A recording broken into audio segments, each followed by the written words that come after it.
King of Gods. By Fast Food Restaurant, Kabanata 353. The Overwhelming Prodigies Challenge. Sa hilagang yugto, mula sa napakaraming kababalaghan hanggang sa mga normal na henyo at manunood sa buong kontinente, lahat sila ay nabigla. Lightning Fire God's Eye. Kumikislap ang kaliwang mata ni Zhao Feng at ang kalahating transparent na apoy ay dam-apo kay Bing Shuyo. Napagpasyahan ang tagumpay sa isang kisap mata. Walang nag-akala na magiging ganoon kabilis ang pagbabago. Ilang sandali bago nagkaroon ng ganap na kalamangan si Bing Shuyo ngunit ngayon ay gamulong-gulong na parang mas gugustuhin niyang mamatay. Bahagyang nagulat si Zhao Feng. Ang kapangyarihan ng Lightning Fire God's Eyes ay lumampas sa kanyang inaasahan at agad na pinilit ang kalaban sa isang sitwasyon sa buhay o kamatayan. Sa sandaling ito ang kalahating transparent na apoy ng kidlat ay sumusunog sa kaluluwa ni Bing Shuyo at ang sakit na iyon ay 10 hanggang 100 beses na mas masakit kaysa sa pisikal na sakit. Little Sister. Shuyo. Mabilis na umamin ng pagkatalo. Bulalas ni Goddess Bing Wei at ng Mystic Ice Queen sa spectating stand. Plop. Napasigaw si Bing Shuyo at pagkatapos ay nahimatay. Shua.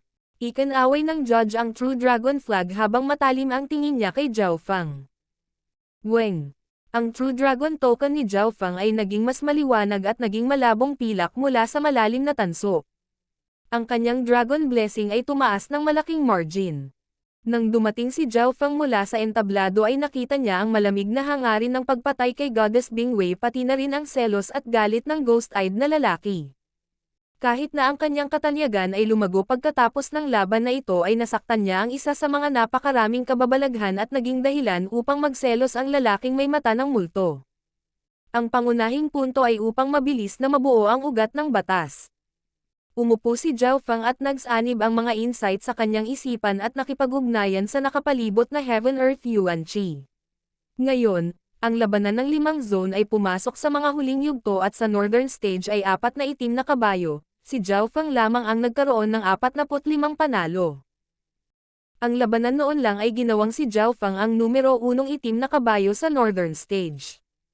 Kasabay nito, mayroon ding mga itim na kabayo mula sa silangan, timog, kanluran at gitnang mga zona. Ang Southern Zone ay mayroong 4 na itim na kabayo kabilang sina Xin Wuang at Liu Qingzhen. Si Xin Wuang ay lumaban gamit ang isang kamay lamang at natalo pa ang isang tao sa True Mystic rank. Sa itaas ng arena sa entablado, ang 9 na sovereigns ay nanunood sa arena na may nagulat na mga ekspresyon. Ang Xin Wuang na ito ay napakabata ngunit may pakiramdam ng isang master. Wala siyang bloodline o magandang talent pero naaabot niya ang hakbang na ito. Kakaiba, kakaiba. Naisip ng bronze skin na higanteng Deputy Palace Lord. Ito ay talagang isang himala at napigilan pa niya ang kanyang tunay na antas ng paglilinang. Malakas din ang eye bloodline ng may asol na buhok na bata mula sa Northern Zone at kahit papaano ay katumbas ng 3 major eye family. Hihihi, baka may koneksyon ito sa isa sa 8 Great God Eye. Tinalakay ng mga soberano ang kanilang mga iniisip. Ang pagpapala ng dragon sa henerasyong ito ay hindi kapani-pani walang malakas at ang dami at kalidad ng mga itim na kabayo ay nalampasan ang nakaraan. Ang bawat isa sa 5 napakahusay na kababalaghan ay maaaring durugan ang ilang henerasyon. Sa mga ulap, isa pang malabong figure ang lumitaw. Sa larawang ito ang berdeng damo, makikita ang mga tao at maging ang 2 pakpak o taon na may katawan na ahas. Isa pang inheritance shadow ang lumitaw. Itinaas ng mga soberano ang kanilang ulo. Ito ang Green Ocean Inheritance at naglalaman ng ilang species na wala na ngayon sa kontinente. Ang manang ito ay lumitaw lamang isang beses 10,000 taon na ang nakalilipas. Ang halaga ng Green Ocean Inheritance ay talagang hindi masama at malapit sa 4 Great Inheritance. Lalong lumawak ang mga ngiti ng mga soberano. Ang unang round ng Sacred True Dragon Gathering ay hindi pa natatapos at 2 inheritance shadow ang lumitaw. Kahit sa Sword Saint Ye Wuxi, ang panahon ng Patriarch ng Scarlet Moon, walang nangyaring ganoon. Ang tanging pinagsisisihan ay ang alinman sa 4 na Great Inheritance ay hindi pa nakikita. Kung wala kahit isa sa 4 na dakilang pamana ang lumitaw kung gayon ito ay labis na ikinalulungkot para sa henerasyong ito. Huwag magpanik. Ang 4 na dakilang mana ay lilito lamang sa huling sandali. Bahagyang ngumiti ang Deputy Palace Lord na may tansong balat. Kahit na ang panahong ito ay makapangyarihan, ang pagbabasbas ng dragon ay hindi aabot sa pinakamataas hanggang sa mga huling yugto ng Sacred True Dragon Gathering. Sa Northern Zone, umupo si Zhao Feng na naka-cross-legged sa lupa at itinoon ang lahat ng kanyang focus sa ugat ng batas. Sa loob ng kanyang dantian ay nanginginig. Ito ang pinagmulan ng lahat ng cultivation ni Zhao Feng. Ang kanyang mga insight at lahat ay nakabatay dito. Nagsimulang lumitaw sa kanyang isipan ang mga insight ni Zhao Feng at paminsan-minsan ay lumilitaw ang malabong asol na mga bungkos na nagsanib sa lupa. Sa sandaling ito, ang ugat ng batas ay nagsimulang mabuo sa isip ni Zhao Feng. Kung lightning inheritance lang, baka nakabuo na ako ng ugat ng batas. Napabuntong hininga si Zhao Feng. Alam niyang wala pa siya sa True Mystic rank pero sinusubukan niyang bumuo ng ugat ng batas. Higit pa rito, siya ay sakam at nais na pagsamahin ang asensya ng Mystic Flower Treasured Bible dito. Gayunpaman, kahit na si Zhao Feng ay wala ng daan para umatras, hindi niya ito pinagsisihan. Ang lakas ng ugat ng batas ay nakakaapekto sa lakas ng isang tao mamaya. Halimbawa, naabot lang ni Bing Shuyo ang True Mystic rank ngunit nagawa niyang talunin si Matian San. Hindi umatras si Zhao Feng at nagngangalit ang kanyang mga ngipin. Sa ilalim ng panggigipit na ito, ang kanyang God's Spiritual Eye, ang mga kasanayan sa pag-aaral at pag-unawa ay umabot sa isang tugatog ng matuklasan ang kanyang potensyal. Ang mga kaliwanagan sa isip ni Zhao Feng ay maaaring magkasalungat ng 1,000 beses. Weng. Itinuro ng True Dragon Token si Zhao Feng sa entablado. Sumusuko ako. Isang late-stage na True Human Rank Youth ang nagpout at umamin na natalo ng hindi nag-iisip. Matapos talunin si Bing Shuyu, Zhao Feng ay ngayon ang numero 1 itim na kabayo ng North at ang kanyang lakas ay maihahambing sa unang baitang. Pagkababa niya ng stage, nakaramdam si Zhao Feng ng lamig na nagpalamig sa kanyang katawan. Tumingin-tingin sa paligid. Ang mga mata ni Goddess Bing Wei ay puno ng malamig na pagpatay na layunin at sa tabi niya ay si Bing Shuyo na may maputlang mukha. Ang Mystic Ice Queen ay nag-cross ang kanyang mga kamay at ginagamot ang kanyang disipulo. Master, wala ka bang magagawa? Tanong ni Goddess Bing Wei. Mula noong labanan, si Bing Shuyo ay pumasok sa isang sitwasyon ng buhay o kamatayan. Sa kabutihang palad, mayroong pinagmulan na Core Realm Sovereign dito at spiritual pills na nagligtas sa kanyang buhay. Umalis na si Shuyo sa danger zone ngunit ang pinsala sa kanyang kaluluwa ay hindi magagamot sa loob ng maikling panahon. Nag-aalala lang ako na ito ay makapinsala sa ugat ng batas ni Shuyo at kung ito ay seryoso, hindi na siya makakapag-improve pa. Napabuntong hininga ang Mystic Ice Queen. Kung gayon, hindi ba ibig sabihin? Ang Goddess Bing Wei ay nagngangalit ng kanyang mga ngipin sa ayaw. Oo, hindi na siya maaaring magpatuloy sa pagsali sa Sacred True Dragon Gathering. Malakas na sabi ng Mystic Ice Queen habang nakatingin siya ng malalim sa likod ni Zhao Feng at natahimik. Kahit na ang isang sovereign sa Origin Core Realm ay hindi maaaring makialam sa Sacred True Dragon Gathering. Ang bawat henyo sa Sacred True Dragon Gathering ay may proteksyon ng Sacred Alliance, lalo na ang mga nakapasok sa top 100. Higit pa rito, naalala niya na si Zhao Feng ay nagmula sa Iron Blood Religion. Dahil walang namatay o napilayan, hindi siya maaaring makialam sa mga juniors. Kalokohan. Ang mata ni Goddess Bing Wei ay kumikislap na may layuning pumatay at ang hangin sa paligid ay natatakpan ng yelo.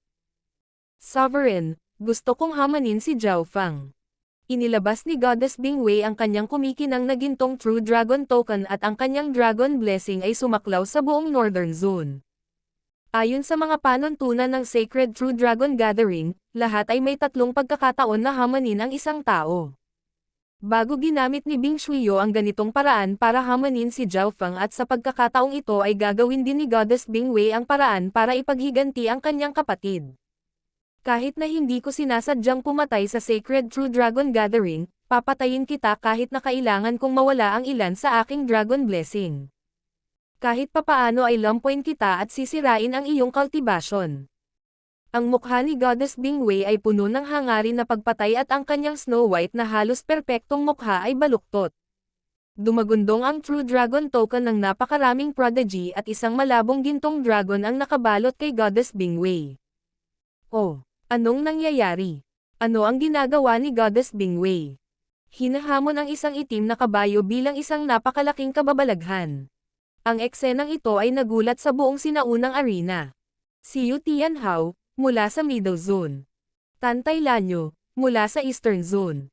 Taiyun si Shuangzi, mula sa Southern Zone, at Shi Chengtian, mula sa Western Zone ay may naramdaman lahat at lumiko patungo sa Northern Zone. Agad-agad, 5 Gold Dragon Blessings ang bumangon mula sa 5 zone. Sa sandaling ito, ang unang round ng Sacred True Dragon Gathering ay pumasok sa isang peak at ang kapaligiran ay nahype. Hindi mabilang na mga henyo ang nakaramdam ng pagkulo ng kanilang dugo. Weng. Huang. Ang mga nakapaligid na estatwa ng bato ay naging mas totoo. Mabilis na tumaas ang pressure mula rito at kahit ang mga nasa Origin Core Realm ay hindi nakatiis. Ang aura na ito ay kahanga-hanga, makapangyarihan at tila nagmula sa mga sinaunang panahon. Ang sinaunang arena ay tila nagpasiklab sa mga kapangyarihan ng dakilang sinaunang panahon. Ito ay talagang isang pinakamataas na panahon.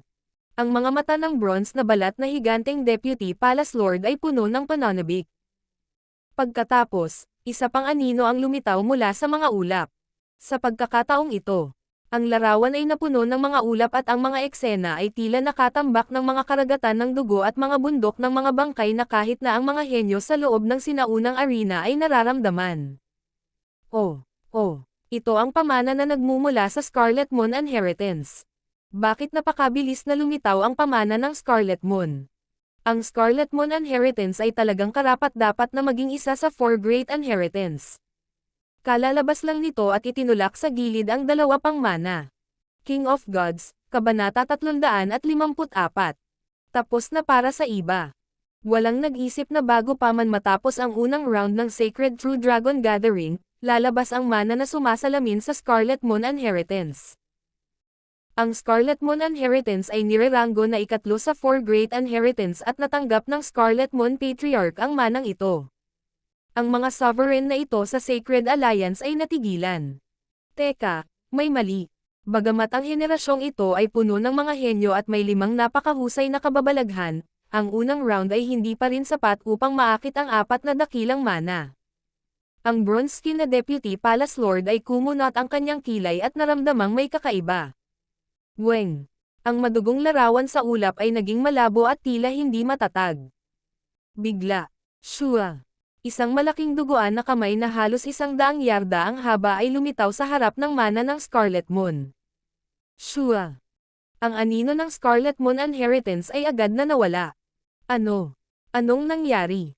Ang mga sovereigns ng Sacred Alliance ay nanlaki ang kanilang mga mata sa gulat. Bagamat hindi pa nakakonekta ang Scarlet Moon Inheritance, lumitaw na ang Inheritance Shadowang nito. Paano mawawala ang isang Inheritance Shadowang? Sino ang may kapangyarihang ilipat ang Scarlet Moon Inheritance? Nagkatinginan ang mga soberano. Mayroong 2 kinakailangan para magawa ito. Una, magkaroon ng cultivation ng malapit sa Void God Realm at pangalawa, dapat na konektado sa Scarlet Moon Inheritance sa anumang paraan at maaaring ipatawag ito ng may lihim na kasanayan. Huminga ng malalim ang Deputy Palace Lord. Isang tao lamang ang nakatupad sa 2 kinakailangan sa itaas. Sino yon? Ang Scarlet Moon Patriarch. Bulalas ng Sacred Alliance Sovereigns. Nakakatakot na kalkulasyon. Ang aming Sacred True Dragon Gathering ay ginawa para sa iba. Ang pagbabasbas ng dragon mula sa Sacred True Dragon Gathering at ang pagpaplano ng Scarlet Moon Patriarch ay nagpakitang muli ang Scarlet Moon Inheritance. Kung hindi ako nagkakamali, ang Scarlet Moon Demon ay dapat nasa kontinente sa isang lugar na nagbubukas ng Scarlet Moon Inheritance. Ang mga soberano sa lalong madaling panahon ay dumating sa isang conclusion. Lahat ay ginawa para sa ibang tao. Sa pag-iisip tungkol sa resultang ito, ang 9 na soberano ay nagalit at ayaw. Noon ang Patriarch ng Scarlet Moon ay halos tumawid sa buong kontinente at para makarating sa hakbang na iyon, ang lakas at pamamaraan ng Scarlet Moon Patriarch ay walang kapantay. Deputy Palace Lord, dapat ba tayong magpadala ng mga tao upang hanapin ang lugar kung saan bubuksan ang Scarlet Moon Inheritance at itigil ang kanilang revival? Tama, sirain ang relihiyon ng demonyo. Ang kasalukuyang mga soberano ay nagngangalit ang kanilang mga ngipin. Paanong ang Scarlet Moon Patriarch ay walang anumang plano na nakahanda pagkatapos ng mahabang panahon? Sa ngayon, nakatago siya sa dilim habang kami ay nasa liwanag. Maaaring hindi natin siya mahanap ngunit tiyak na mahahanap niya ang Sacred True Dragon Gathering. Kapag pinaalis na natin ang mga tao, madaling sirain ng Scarlet Moon Demonic Religion ang Sacred True Dragon Gathering. Mahina ang boses ng Deputy Palace Lord at natahimik ang iba pang sovereigns. Masyadong perpekto ang mga kalkulasyon ng Scarlet Moon Religion Patriarch at ginamit ang Sacred True Dragon Gathering upang muling buksan ang Scarlet Moon Inheritance. Ngayon ang Sacred Alliance ay hindi na rin makagalaw dahil ang Sacred True Dragon Gathering ay nasa liwanag at kung papaalisin nila ang mga tao at pagkatapos ay dumating ang Scarlet Moon Religion Patriarch, mawawala sa kanila ang lahat.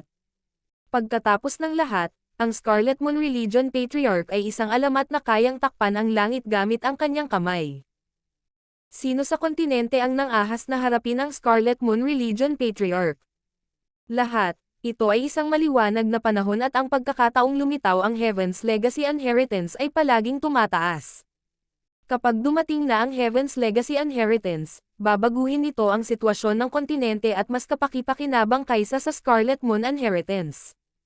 Malakas na sabi ng Deputy Palace Lord. Tama ang Deputy Palace Lord. Ang Scarlet Moon Inheritance ay mas mabuti para sa mga nasa demonyo at masamang landas at hindi kasing ganda ng Legacy Inheritance ng langit o ang Seven Sword Inheritance. Lahat ay tumango. Ang Scarlet Moon Inheritance ay nireranggo na ikatlo sa Four Great Inheritance at ang Heaven's Legacy Inheritance pati na rin ang Seven Sword Inheritance ay nireranggo sa itaas nito. Natanggap ni Sword Saint Yewaxi ang Seven Sword Inheritance at naging kritikal na tao sa pagtalo sa Scarlet Moon Religion Patriarch. Sa sinaunang arena, ang pag-anino ng Scarlet Moon Inheritance ay isang maliit na pagkaantala na tumagal ng 10 paghinga at ang mga labanan ay nagpatuloy pa rin sa bawat zone. Sa Northern Zone, hinamon ng napakaraming kahangahang ang Goddess Bingwei si Zhao Fang. Mabuti. Tumango ang hukom ngunit nakipag-away lang si Zhao Fang kaya't hindi agad malabanan. Ang mga patakaran ng Sacred True Dragon Gathering ay napakahigpit at lalabanan lamang ni Zhao Fang si Goddess Bingwei kapag umakyat na siya sa susunod. At sa oras na ito, naabot na ni Zhao Fang ang mahalagang punto sa pag-unawa at pagbuo ng kanyang ugat ng batas. Sa loob ng kanyang isip, ang malabong asol na kalahating transparent na linya ay kumikinang sa kidlat at namumulaklak. Ang ugat ng batas ay nagmula sa pinagmulan ng mental energy at isang pagtaas ng mental energy. Kapag na-condensed na ang bawat aksyon ni Zhao Fang ay makakakonekta na sa Heaven-Earth Lightning Law at tumaas ng husto sa kapangyarihan. Sa oras na iyon bukod sa cultivation ni Zhao Fang, hindi siya magiging iba sa True Mystic rank. Ang aking ugat ng batas ay nagmula sa pagsasama ng Lighting Inheritance at Mystic Flower Treasured Bible, ang kombinasyon ng parehong matuwid at masama na landas. Kapag nabuo na ito, magiging mas malakas ito kaysa sa Bing Shuyo. Si Zhao Fang ay napuno ng pag-asa. Hindi niya alam na ang pagbuo ng ugat ng batas mula sa dalawang magkaibang batas ay isang bagay na hindi man lang naisip ng normal na true human rank. Ang paggawa nito ay halos tumama si Zhao Fang sa isang ipinagbabawal na lugar. Ito ay isang napakadelikadong aksyon at kung mabaygo, maaaring magresulta sa pagkawasak ng kanyang mental na enerhiya ngunit sa kabutihang palad ang espiritual na mata ng Diyos ni Zhao Fang ay maaaring magsuri at magkalkula ng mas mahusay kaysa sa iba. Ang kanyang pinagmumula ng enerhiya sa pag-iisip ay hindi rin masusukat at nakapasok na siya sa sinaunang daw ng kaluluwa kaya hindi nakatagpo ng anumang mga panganib. Zhao Fang. Isang boses ang biglang tumunog sa isip ni Zhao Fang. Binuksan ni Zhao Fang ang kanyang mga mata at tumingin sa spectating stand. Ang nagsalita ay si Timo. Kapag hinamon ka ni Goddess Bingwei, mas mabuting umamin ka ng mabilis na pagkatalo. Seryosong sabi ni Timo. Ano? Hamon ni Goddess Bingwei. Si Zhao Fang ay sininok at natakot. Kailan ito? Inilagay niya ang lahat ng kanyang lakas sa pag-condense ng ugat ng batas at hindi niya alam ito. Pagtingin niya sa paligid ay nakita niya si Goddess Bingwei at ang kanyang mga mata ng layuning pumatay na halos nagkatotoo at sumugod pa sa level ng mental energy ni Zhao Fang, na nagdulot sa kanya ng malamig na lamig. Alam kong ayaw mo at sinusubukan mo ang iyong makakaya, ngunit ang lakas ng napakaraming prodigy ay hindi lamang isang antas sa itaas mo. Bata ka pa at mas bata ng higit sa 10 taon kaysa sa marami pang iba. Nagulat na ako sa performance mo. Nagbabala si Deputy Patriarch Timo. Hindi pa rin nakaka-recover si Zhao Feng mula sa paghamon ng napakaraming kababalaghan. Ang bawat isa sa napakaraming kababalaghan ay may lakas na halos maihahambing sa isang True Lord rank. Una, ang panonood lamang ng 5 napakahusay na kahanga-hangang si Zhao Feng ay napagpasyahan na ang kanyang mga pagkakataong manalo ay mas mababa sa 10% at maaaring agad na matalo. Huwag mong pilitin. Siguradong walang magandang intensyon si Goddess Bingwei na hamanin ka. Dagdag pa, kahit na matalo ka hindi ka mawawalan ng maraming dragon blessing. Ang pangunahing punto ay ang mga mana, iyon ang pinakamagandang bagay. Nagpatuloy si Timo. Deputy Patriarch, huwag kang masyadong nag-aalala, alam ko ang gagawin. Tumango si Zhao Feng. Malinaw na matalino ang plano ni Timo at mas pinapahalagahan ang pangkalahatang sitwasyon. Kung sinubukan ni Zhao Feng na pilitin ito, paano siya makakakuha ng pwesto sa pagiging baldado? Paano siya makakakuha ng mana? Ayon sa Sacred True Dragon Gathering, kung maraming inheritance ang lumitaw, ang mas mataas na ranggo ang makakakuha ng unang pagpipilian. Para sa mga bahagyang mas malalaking inheritance na iyon, maaaring mayroong maraming mga spot sa halip na isa lang. Brat na may aswal na buhok, sinira mo ang kinabukasan ng little sister ko. Hindi siya makakapasok sa mga mana sa pagkakataong ito. Ibabalik ko ang ginawa mo sa kanya at lulumpuhin kita. Malamig ang mga mata ni Goddess Bingwei. Bingwei, huwag kang sumobra mamaya. Huwag mong sirain ang iyong kinabukasan dahil sa maliliit na bagay. Nagbabala ang Mystic Ice Queen. Bilang isang elder, hindi niya maaaring parusahan si Zhao Feng dahil iyon ang magpapababa sa kanyang katayuan. Higit pa rito, ang kalahok ng Sacred True Dragon Gathering ay mapoprotektahan, lalo na ang isang itim na kabayo tulad ni Zhao Feng. Mabagal na lumipas ang oras at parehong naramdaman ni Goddess Bingwei at Zhao Feng na masyadong mabagal ang paglipas ng oras. Maraming mga henyo ang tumingin kay Zhao Feng nang may pagkatuwa. Sina Zhao Yufei, Jiang Sanfeng, Bei Moi at ang iba pang mga kasama ay nag-aalala lahat. Walang sino man ang nakasire sa alamat ng isang napakalaki na kababalaghan. Lahat sila ay lubos na nadurog. Sa oras na ito, isang kapana-panabik na labanan ang nangyari sa gitnang yugto. Mo Tianyi versus Yu Tianhao. Sa isang panig ay ang pinuno ng napakaraming mga kababalaghan na sinasabing dumurog sa 12-dosenang henerasyon at ang isa ay nasa tuktok ng hilagang kontinente. Yuan Mountain Great Secret Palm. Inipon ni Mo Tianyi ang lahat ng kanyang kapangyarihan at ginamit ang ultimate skill ng Heavenly Yuan Clan ng walang pag-aalinlangan. Boom! Ang palad ay kumikinang at ang isang metal na imprint ng isang bundok ay tila lumitaw na maaaring durugan ang anumang bagay sa loob ng 100 yarda na radius. Bahagyang nanginig ang buong entablado sa harap ng nakakatakot na galaw na ito at dahil sa lakas ay hindi na makahinga ang mga henyo. Napakalakas ng Mo Tianyi na ito. Naabot na ng kanyang Yuan Mountain Great Secret Technique ang karunungan na ito. Si Qin Kanwo, ang ghost-eyed na lalaki at ang iba pa ay lahat ay natigilan. Kasing lakas ng bundok. Kung hindi ginagamit ang bloodline ko, hindi ko ito mahaharangan.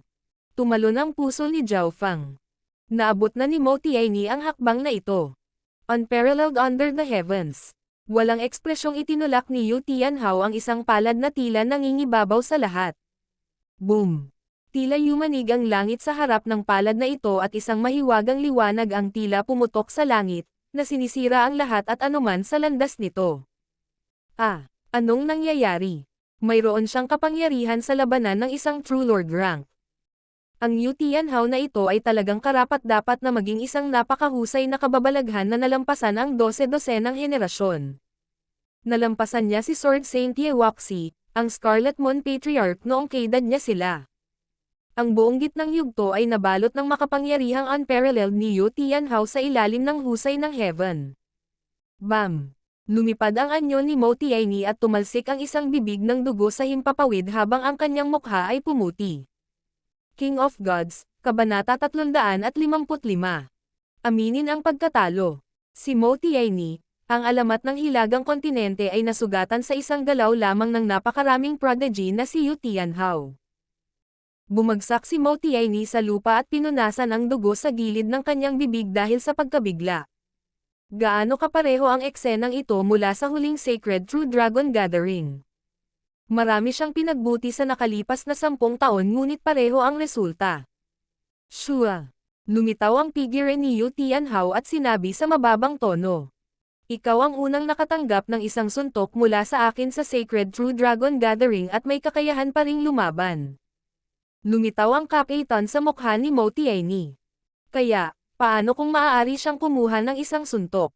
Nasugatan na siya. Kung siya ay patuloy na lumaban siya ay malubhang masugatan at maaaring makapinsala sa kanyang pundasyon, ibig sabihin ay ang kanyang huling resulta ay magiging mas mababa at maaaring hindi makapasok sa isa sa mga mas mahusay na mana. Inaamin ko ang pagkatalo ko. Hindi nagtagal ay nagpa siya si Mo Tianyi. Ang nakakatakot na kalaban sa kanyang harapan ay umabot na sa pinakamataas na True Mystic rank ngayon mula sa mga unang yugto ng True Mystic rank 10 taon na ang nakakaraan. Ang 5 napakahusay na kababalaghan ay tunay na pinakamataas. Sa pag-amin ni Mo Tianyi na natalo, napailing si Yu Tianhao sa bahagyang pagkadismaya at ang kanyang anyo ay nag-iisa habang lumalabas siya ng stage. Matagal na siyang nag-iisa. Sa panahong ito, ginawa ni Yu Tianhao na mawalan ng kulay ang iba pang mga henyo, siya ang kanilang kalungkutan. Gayunpaman, paanong hindi malungkot si Yu Tianhao? Walang sino man sa henerasyong ito ang kanyang katapat. Sa maliit na entablado sa itaas. Ang siyam na sovereign ay palaging nanonood ng mga laban ni Yu Tianhao. Yu Xingchen, ang mga tagumpay ng iyong anak sa hinaharap ay hindi masusukat. Kung tama ang pagkakaalala ko, si Yu Tianhao ay 26 hanggang 27 taong gulang lamang at nakarating sa True Spirit Realm noong siya ay 10 taong gulang pa lamang, naging nangungunang henyo sa mga kontinente. Bumantong hininga ang Mystic Sword Sovereign. Sa huling Rising Dragon Auction, lumitaw ang Mystic Sword Sovereign at isa na ngayon sa siyam na Sovereign sa maliit na entablado.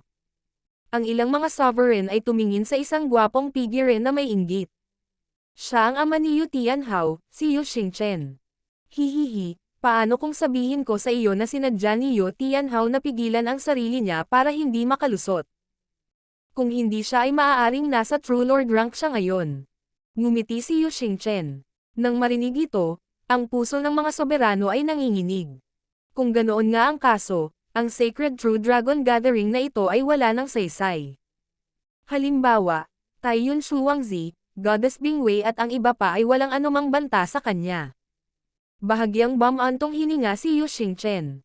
Hindi niya talaga sinang-ayunan ang ginawa ng kanyang anak. Kung naabot ni Yu Tianhao ang True Lord rank ay wala ng kahulugan sa unang lugar, bakit gusto niya ang pagbabagong ito? Pagkatapos ng pagkatalo ni Mo Tianyi, maraming tingin sa sinaunang arena ang lumingon sa Northern Stage. Isa pang labanan mula sa isang napakalaking kababalaghan ang darating at ito ay ang napakalaki na kababalaghan na humahamon sa ibang tao. Ang Goddess Bingwei na iyon ay tumanggap ng asensya ng Mystic Ice Inheritance at tila nilinang ang pambihirang Mystic Ice Jade Charming Body, na kapansin-pansing nagpapataas ng kanyang lakas sa pakikipaglaban. May pagkakataon siyang hamanin ang posisyon ni Yu Tianhao ngayong Sacred True Dragon Gathering. Sa huling Sacred True Dragon Gathering, ang Goddess Bingwei ay isa rin sa mga pangunahing kalaban ni Yu Tianhao. Ang talakayan ng marami ay tungkol sa Northern Zone at nang nabanggit si Goddess Bingwei, ganoon din si Zhao Fang. Matapos talunin si Bing Shuyo, si Zhao Fang ay naging numero 1 itim na kabayo ng Northern Zone at sa mga kabayong naruroon sa buong Sacred True Dragon Gathering, tiyak na siya ay nasa top 3. Nagtataka ako kung gaano karaming mga galaw ang maaaring gawin ng numero 1 itim na kabayo ng North mula sa isang napakaraming kababalaghan. Hihihi, sa palagay ko ay matatalo siya sa loob ng 3, at malamang na matatalo siya sa una. Sandali, baka aminin agad ni Zhao Fang ang pagkatalo. Ang mga henyo ng Northern Zone ay naghihintay para sa labanang ito. Hulaan lang ng lahat kung gaano siya tatagal sa harap ng napakaraming kababalaghan. Parang hindi nila naisip na si Zhao Fang ang mananalo. Ito ay masyadong hindi makatotohanan. Maging ang alamat ng hilagang kontinente na si Mo Tianyi ay umamin ng pagkatalo pagkatapos ng isang galaw sa harap ng napakaraming kababalaghan, kaya magkano ang magagawa ni Zhao Fang na mula rin sa Northern Continent. Maliban kung paikliin ko ang ugat ng batas at magtagumpay ang planong iyon, wala na akong pagkakataon. Sinuri rin ni Zhao Fang ang resulta ngunit ang conclusion ay wala siyang pagkakataon. Ang ikinalulungkot ay ang ugat ng batas ni Zhao Fang ay nasa huling yugto nito at nakatagpo ng pagtutol doon higit sa lahat dahil ang pagsasama ng asensya ng Mystic Flower Treasured Bible sa Lightning Inheritance ay naging mas mahirap. Sa loob ng kanyang isip, ang mga transparent na linya ng Asher ay lumikha ng malabong mga bulaklak at napapalibutan ng mga batik ng kidlat. Ito ay simula pa lamang na hugis ng ugat ng mga batas.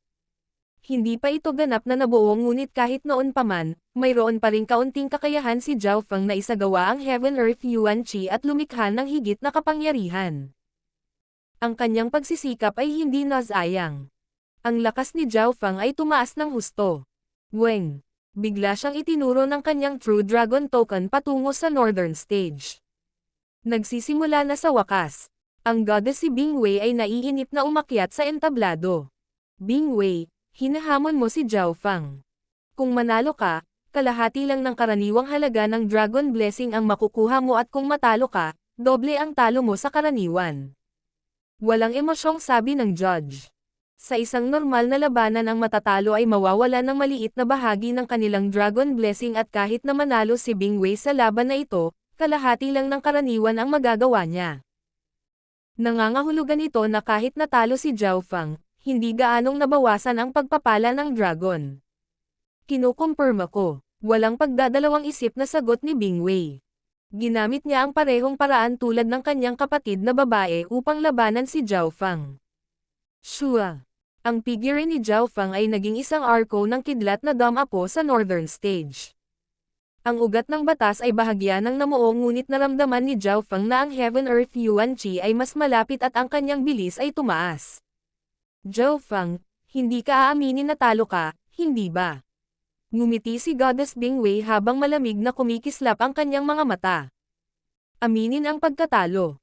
Gumalaw ang puso ni Zhao Fang. May naisip siyang gawin iyon.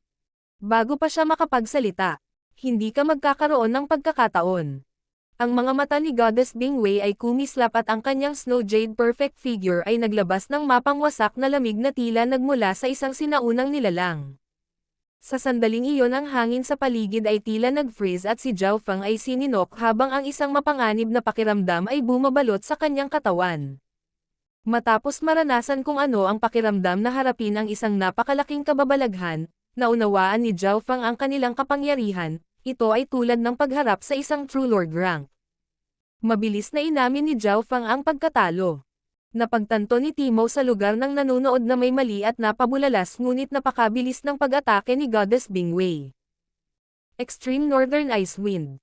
Ang kanyang mga damit ay lumipad sa hangin habang ang kalangitan ay napuno ng malamig na nagyayelong agos na agad na lumikha ng isang bagyo ng yelo na tumawid sa 1,000,000 radius. Napuno ng malamig na lamig ang bawat sulok ng entablado at ang tubig at entablado ay naging yelo. Sa sandaling iyon, si Goddess Bingwei ay parang diyosa ng yelo ng mundo ng yelo at nyebe na kumokontrol sa lahat.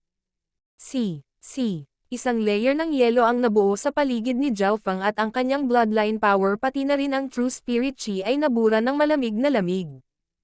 Ang kanyang True Spirit Qi ay ganap na nagyelo at hindi na makatiis.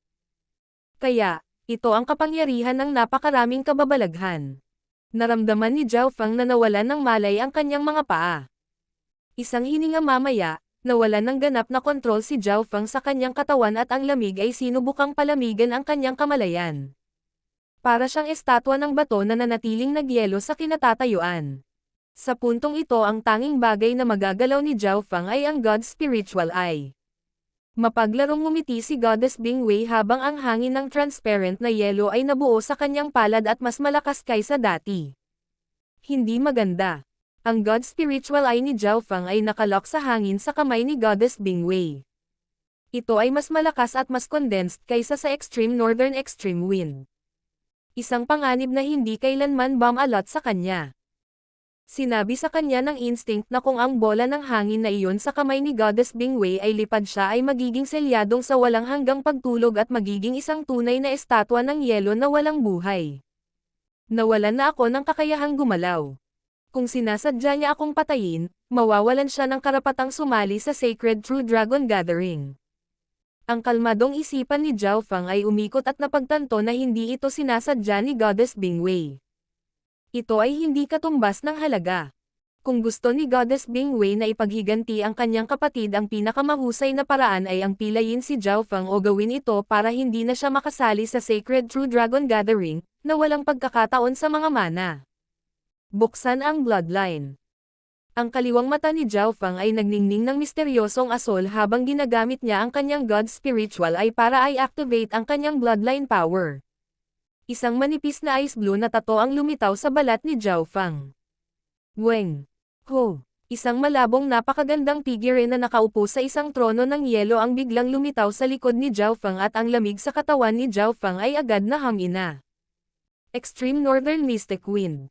Malamig na ngumisi si Goddess Bingwei habang handa na siya para dito at nagpaputok ng isa pang condensed ball ng malamig na hangin patungo kay Zhao Fang.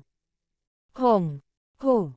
Ang figure ni Zhao Fang ay pinabalik ng 15 yarda at ang figure sa likod niya ay may ilang bitek. Bubugbugin kita ng paulit-ulit hanggang sa mawala ang lamig sa katawan mo. Sa ganitong paraan mawawala ang pakiramdam ng iyong katawan. Sa oras na iyon bukod sa mental energy consciousness ikaw ay magiging isang naglalakad na malamig na bangkay na hindi mabubuhay sa kalahating taon. Isang malamig na flash ang lumitaw sa mga mata ni Bingwei. Hindi lang niya gusto na hindi na makasali si Zhao Fang sa Sacred True Dragon Gathering, gusto rin niyang direktang pumatay. Hanggat hindi agad namatay si Zhao Fang sa entablado, hindi na kailangang magbayad si Goddess Bing. Weng. Ginamit ni Zhao Fang ang kanyang God Spiritual Eye at ang figure at ice throne sa likod niya ay nagsimulang ayusin ang sarili at ito ay naging maliwanag. Ang Ice Light figure ay nagbigay kay Zhao Fang ng misteryosong proteksyon mula sa yelo. Sa puntong ito ang bloodline figure ni Zhao Fang ay naging mas malakas sa halip na hangina. Huang. Inilabas ni Goddess Bingwei ang isa pang palad at nawalan ng kakayahang gumalaw si Zhao Fang. Talaga bang aaminin ko ang pagkatalo ko? Nasunog sa apoy ang kaliwang mata ni Zhao Fang. Sa totoo lang, may kapangyarihan si Zhao Fang na magpaputok. Ang kanyang boses ay maaari ding ipadala mula sa dimensyon ng enerhiya ng kaisipan kahit na ito ay nasa ilalim ng pagguho ng yelo. King of Gods, Kabanata 356. Ayon sa gusto mo, sa unang labanan laban sa isang napakalaking kababalaghan ay nabugbog si Zhao Fang. Ang napakalaking pagkakaiba sa lakas ay nagbigay sa kanya ng halos walang pagkakataon na manalo. Masasabi ng mga nanonood na hindi ginamit ni Goddess Bingwei ang lahat ng kanyang lakas kung hindi ay natalo na si Zhao Fang o napatay pa nga. Bago umakyat si Zhao Fang ay sinabi sa kanya ni Timo na may kulay dugong buhok na umamin ng pagkatalo. Hindi isang kahihiyan ang aminin ang pagkatalo sa harap ng isang napakaraming kababalaghan. Para sa marami, ito ay isang karangalan. Inamin ng alamat ng hilagang kontinente na si Mo Tianyi ang pagkatalo pagkatapos ng isang hakbang laban sa isang napakaraming kababalaghan. Ito ay isang matalinong hakbang na kinuha ang kabuuang resulta sa bilang. Zhao Fang, bakit hindi ka umaamin ng pagkatalo? Bagamat hindi ka kasing lakas ng isang napakalaking kababalaghan, naniniwala akong may kakayahan ka pa ring umamin ng pagkatalo. Ang kulay dugong buhok na si Timo ay hindi maiwasang mataranta habang nanonood. Alam niya ang talento at potensyal ni Zhao Fang. Bagamat maaaring hindi ito may kukumpara kay Yu Tianhao ngunit sa susunod na 10 taon ay hindi imposible para sa kanya na maging isang bagong napakahusay na kababalaghan. Kahit man lang sa Sacred True Dragon Gathering na ito walang sino mang kaedad niya ang nakagawa ng mas mahusay kaysa kay Zhao Fang. Sa sandaling ito, hindi mabilang na mga mata ang nakatutok sa sinaunang arena. Maging ang mga soberano sa himpapawid ay nanonood ng may interes. Aminin ang pagkatalo. Malinaw na alam ni Zhao Fang na ito ay isang matalinong pagpili ngunit sa kaibuturan ng kanyang puso ay mayroong isang boses, isang kapangyarihan, isang paniniwala na kung sasabihin niya ang aaminin ko ang pagkatalo ay mas mahirap kaysa sa pag-abot sa langit. Iniisip ang kanyang buhay. Mula sa Greenleaf Village hanggang sa Sunfeather City hanggang sa Gwangjun Province, Broken Moon Clan, 13 Alliance. At ngayon ang Sacred True Dragon Gathering. Bigla, napagtanto ni Zhao Feng na hindi pa siya umamin ng pagkatalo noon, kahit pabalik sa pamilya Zhao noong siya ay binugbog ni Zhao Kun. Hindi talaga siya umamin ng pagkatalo noon. Ang tanging nagawa lang niya ay kusa na lang mawala kay Sister Ran. Dahil sa paniniwalang ito na maaaring malampasan ni Zhao Feng ang sunod-sunod na henyo. Maaari akong talunin, ngunit hindi ako aamin ng pagkatalo. Biglang naunawaan ni Zhao Feng na ito ang kanyang paniniwala. Lightning Fire God's Eye. Isang mahinang Asher Lightning Fire ang kumislap sa mata ni Zhao Feng.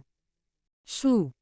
Isang bola ng Asher Lightning Fire ang dumapo sa katawan ni Goddess Bingwei na may isang pagsabog.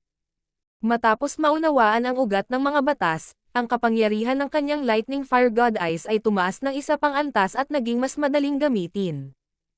Kahit na ang napakaraming kababalaghan ay hindi nakaiwas sa lihim na mga diskarte sa pagpapaputok ng mata. Maraming tao ang bumulalas nang makita nila ang malabong asher na apoy ng kidlat na magulo sa katawan ni Goddess Bingwei. Mystic Eyes Jade Charming Body. Napangiti si Goddess Bingwei habang ang kanyang balat ay naging kasing kinis ng jade. Nagniningning at maliwanag. Shoo! Dama po ang apoy ng kidlat sa kanyang katawan at nagsimulang mag-alab ngunit walang nangyari sa kanya. Natigilan ang lahat. Ang mga diskarte sa mata ni Zhao Feng ay maaaring agarang talunin ang sinuman sa ilalim ng True Mystic rank at kritikal na makapinsala sa normal na True Mystic ranks. Ang pag-aapoy ng kidlat ay napakalakas ngunit hindi makalusot sa depensa ni Goddess Bingwei. Weng! Napakunot ang kilay ni Goddess Bingwei habang ang kanyang jade na balat ay naglabas ng lamig na nagpapatay ng apoy ng kidlat. Kahit na ang apoy ng kidlat ay hindi maaaring makapinsala sa kanyang katawan, ito ay pumasok sa kanyang mental energy dimension at halos masugatan ang kanyang isip, na lumikha ng kaunting gulo. Ang kasanayan ni Zhao Feng ay umatake sa pisikal at mental na mundo ng enerhiya ng sabay-sabay. Ito ang malalim na bahagi nito. Maaaring baliwalain ng Mystic Eyes Jade Charming Body ng Goddess Bingwei na ito ang mga pag-atake mula sa normal na True Mystic rank. Sa kabila ng Sacred True Dragon ang pagtitipon ng mga makakalusot sa kanyang depensa ay maaaring kontrahin sa isang kamay. Hindi napigilan ni Zhao Feng na huminga ng malamig nang makarating siya sa ganitong conclusion. Nang makita ang eksenang ito, natigilan din ang apat na iba pang napakahusay na kababalaghan. Nangangahulugan ito na sa Mystic Eyes Jade Charming Body, maaaring baliwalain ni Goddess Bingwei ang mga pag-atake mula sa normal na early stage True Mystic ranks at maging ang ilang normal na late stage cultivator. Sa kabutihang palad, ang layunin ni Zhao Feng ay nakamit. Sa mga oras na ito, Three-Flowered Treasured Lotus. Isang tatlong kulay na talulot ang lumitaw sa ibaba ng mga paa ni Zhao Feng at dahil dito, tumaas ng husto ang depensa ni Zhao Feng. Galit niyang pinaikot ang kanyang bloodline power at mabilis na bumalik sa normal ang kanyang true spirit chi. Pinalawak ng Three-Flowered Treasured Lotus ang tatlong asher, blue at purple na talulot nito, na bumubuo ng tatlong kulay na hadlang. Sa ganitong paraan ang panganib ni Zhao Feng ay nalutas sa sandaling ito. Extreme Northern Mystic Ice Wind. Nakabawi si Goddess Bingwei at nagpadala ng isang alon ng malamig na hangin. Boom! Hindi umiwas si Zhao Feng at pilit na tinamaan ang suntok na ito nang magsimulang pumutok ang tatlong kulay na harang. Mabilis na naabsorb ng Ice Light Figure at trono ng yelo ang enerhiya na ito at naramdaman ni Zhao Feng ang lamig na pumasok sa kanyang katawan ngunit sa kabutihang palad ay napawalang bisa ng kanyang bloodline power. Huminto si Goddess Bingwei. Hindi niya akalain na si Zhao Feng ay makakakuha ng oras para makabawi mula sa Lightning Fire God's Eye. Mystic Ice Demon Suppressing Mountain. Nadagdagan ang lamig ni Goddess Bingwei habang iwinawagayway niya ang kanyang kamay at nahulog mula sa himpapawid ang isang malaking figure ng isang bundok ng yelo. Ang hakbang na ito ay 2 beses na mas malakas kaysa sa dati at maaaring durugan ang kalaban pati na rin sugpuin ang mga target na may malakas na depensa. Hindi maganda. Nagbago ang ekspresyon ni Zhao Feng nang maramdaman niya ang isang nakakatakot na malamig na presyon na bumababa. Parang bumagsak ang buong bundok ng yelo. Hindi ito isang bagay na maaaring harangan ng isang tao. Break. Inilipat ni Zhao Fang ang kanyang True Spirit Chi at Bloodline Power habang ipinadala ng kanyang dalawang braso ang Mystic Flower Lightning Palm papunta sa Ice Mountain. Boom! Ang pinakamalakas na galaw ni Zhao Fang ay namumulaklak sa hangin. Ang palad na ito ay naglalaman ng parehong Lightning Inheritance at Mystic Flower Treasured Bible. Umabot din sa limitasyon ang kanyang Bloodline Power. Sa sandaling iyon ay makikita ang isang bitek sa bundok ng yelo. Napakalakas ng pag-atake. Ang kombinasyon ng yelo at kidlat ay tila nagiging mas malalim. Ang batang iyon ay nasa mga unang yugto lamang ng True Human Rank ngunit maaaring gumamit ng kapangyarihan sa mga unang yugto ng True Mystic Rank. Ang mga nanonood na mga henyo sa sinaunang arena ay nadama ang kanilang mga puso na tumalon. Ang paglipat ko na ito ay isang tuloy-tuloy na pag-atake. Isang malamig na boses na nanlamig hanggang sa buto ang umalangaw-ngaw sa buong entablado. Huwang! Ang malalaking bitik ng bundok ng yelo ay nakabawi at pagkatapos ay naduraj muli. Hindi maganda. Hindi nakaiwas si Zhao Fang at kinailangan niyang i-circulate ang kanyang True Spirit Chi pati na rin ang Bloodline para harangan. Sa sandaling iyon ay dumaong ang malaking bundok ng yelo sa itaas ng Zhao Fang at ang bigat at lamig ay bumababa. Kung hindi dahil sa kanyang three-flowered treasured lotus at ice throne, si Zhao Fang ay napahiga at sinupil ni Goddess Bingwei. Sa ilalim ng sitwasyong ito si Zhao Fang ay maipalipat-lipat lamang ang kanyang True Spirit Chi at Bloodline Power ngunit nagpatuloy ang bigat at lamig, na nagpapula sa kanyang mukha. Woo! Woo! Ang ice figure sa likod niya ay patuloy na hinihigop ang lamig at ang bloodline sa loob ng kanyang kapangyarihan ay nagsimulang maging magulo pagkatapos na mapawalang bisa ang sobrang lamig. Nalaman ni Zhao Fang na ang magulong pakiramdam ng yelo sa kanyang bloodline ay lumalakas. Ang lahat ng kanyang bloodline ay nakaharap sa presyon ng bundok ng yelo at ang hugis ng yelo sa trono ay patuloy na hinihigop ang lamig. Ito ay nasa isang hindi matatag na estado at ang asol na dugo ay kumikinang. Nalaman ni Zhao Fang na siya ay lumalakas at ang kanyang bloodline cold power ay nagiging mas magulo. Nagpatuloy ito sa ilang paghinga habang ang katawan at bloodline ni Zhao Fang ay umabot na sa limitasyon. Kasabay nito, bumulalas ni Goddess Bingwei at hinampas pababa ang kanyang kamay ng jade, nadagdagan at napunan muli ang kapangyarihan ng bundok ng yelo. Wow! Nagluwa si Zhao Fang ng isang subo ng dugo at sa wakas ay sumabog ang kanyang bloodline power. Weng! Naramdaman ni Zhao Fang ang pag-ugong ng kanyang katawan at biglang naglabas ng liwanag ang kanyang malabong bughaw na dugo.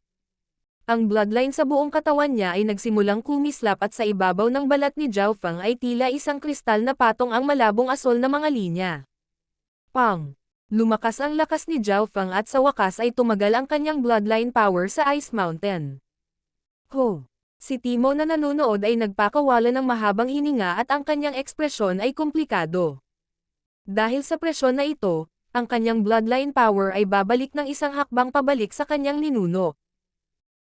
Ang pagbabalik sa bloodline power ng isang tao pabalik sa kanilang ninuno ay isang mabigat at mahirap na proseso na mas mahirap paramihin ang paglilinang ngunit karamihan sa mga henyo ay gumising sa kanilang mga bloodline o pinalakas ang kanilang mga bloodline kapag nahaharap sa isang sitwasyon sa buhay o kamatayan.